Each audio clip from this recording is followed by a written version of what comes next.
നമസ്കാരം. President Trump വിഡ്ഢിയെന്ന് Iran. അമേരിക്കയെ വരുതിയിലാക്കിയിരിക്കുന്നു ഇറാൻ. ഇപ്പോൾ ട്രംപിനെ പരസ്യമായിട്ട് പരിഹസിക്കുകയാണ് ഇറാൻ എംബസി. അമേരിക്കയും ഇറാനും തമ്മിലുള്ള സംഘർഷം സൈനിക നീക്കങ്ങളിലും സാമ്പത്തിക ഉപരോധങ്ങളിലും മാത്രം ഒതുങ്ങുന്നില്ല എന്ന് വീണ്ടും തെളിയിക്കുന്ന സംഭവ വികാസങ്ങളാണ് ഇപ്പോൾ സോഷ്യൽ മീഡിയയിലൂടെ അരങ്ങേറുന്നത്. ദക്ഷിണാഫ്രിക്കയിൽ അവിടുത്തെ Iran embassy American president Donald ട്രംപിനെ ലക്ഷ്യമിട്ട് നടത്തിയ പുതിയ പരിഹാസപരമായിട്ടുള്ള പ്രതികരണമാണ് ഇപ്പോൾ ശ്രദ്ധ നേടുന്നത്. ഒരു സമുദ്ര റേഡിയോ ഓഡിയോ ക്ലിപ്പിനെ ചുറ്റിപ്പറ്റിയാണ് ഈ പുതിയ നയതന്ത്ര വിവാദം രൂപപ്പെട്ടിരിക്കുന്നത്. ഔദ്യോഗിക പ്രസ്താവനകളുടെ പകരം സോഷ്യൽ മീഡിയ പോസ്റ്റുകളുടെയൊക്കെ പരോക്ഷ സന്ദേശങ്ങളിലൂടെയും രാജ്യങ്ങൾ പരസ്പരം ഏറ്റുമുട്ടുന്ന പുതിയ കാലഘട്ടത്തിന്റെ ഉദാഹരണമായിട്ടാണ് ഈ സംഭവത്തെ കാണുന്നത്. വിവാദത്തിന് തുടക്കമായത് ഇസ്ലാമിക് റവല്യൂഷണറി ഗാർഡ് കോർപ്സ് നാവിക സേനയുടെ നിന്ന് അവകാശപ്പെടുന്ന ഒരു ഓഡിയോ ക്ലിപ്പാണ്. ഹോർമൂസ് കടലിടുക്കിലെ സമുദ്ര ഗതാഗതവുമായി ബന്ധപ്പെട്ട മുന്നറിയിപ്പുകൾ അടങ്ങിയതായി പ്രചരിപ്പിച്ച ആ ക്ലിപ്പിൽ ഹോർമൂസ് കടലിടുക്ക് ഇപ്പോഴും അടച്ചിട്ടിരിക്കുകയാണ്, ഞങ്ങളുടെ നേതാവിന്റെ ഉത്തരവനുസരിച്ചാണ് അത് തുറക്കുക, ഏതെങ്കിലും വിഡ്ഢിയുടെ ട്വീറ്റുകൾ കൊണ്ടല്ല എന്ന തരത്തിലുള്ള പരാമർശം അതിലൂടെ കേൾക്കുകയാണ്. ഇതാണ് സോഷ്യൽ മീഡിയ ഉപഭോക്താക്കൾ പറയുന്നത്.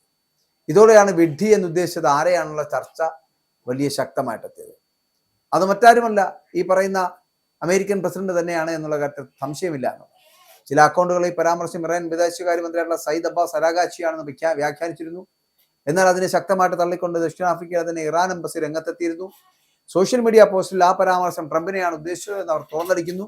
കൂടുതൽ കടുപ്പമുള്ള ഭാഷ ഉപയോഗിച്ച ആ പ്രതികരണം വേഗത്തിൽ വൈറലാകുന്നു. ഇതോടെ സാധാരണ നയതന്ത്ര ഭാഷയുടെ പരിധി മറികടന്നുകൊണ്ട് രാജ്യങ്ങൾ തമ്മിലുള്ള പരസ്പര പരിഹാസം പൊതുവേദിയിലെത്തുന്ന ഒരു സാഹചര്യം രൂപപ്പെടുന്നു.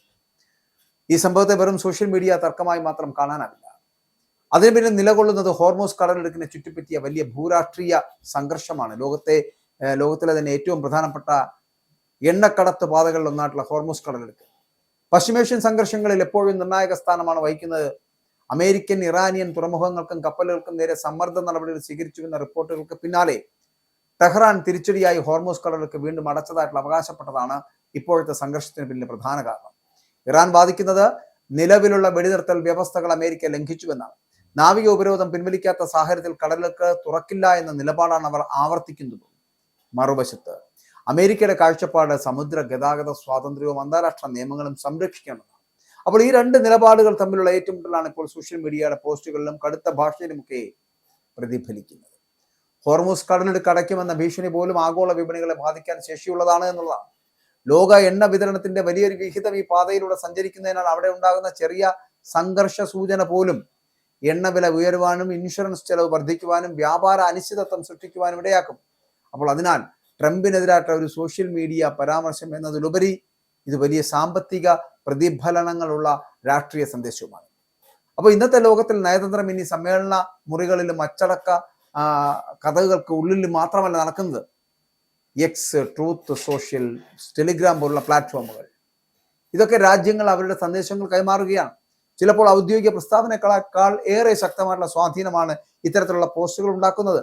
ദക്ഷിണാഫ്രിക്കയിലെ ഇറാൻ എംബസിയുടെ പ്രതികരണം അതിന്റെ പുതിയ ഉദാഹരണമാണ് എന്ന് വേണമെങ്കിൽ പറയാം. എല്ലാം കൂടി നോക്കുമ്പോൾ അമേരിക്ക ഇറാൻ ബന്ധം ഇപ്പോൾ വെറും സൈനികമോ നയതന്ത്രമോ ആയ ഒരു മത്സരമല്ല.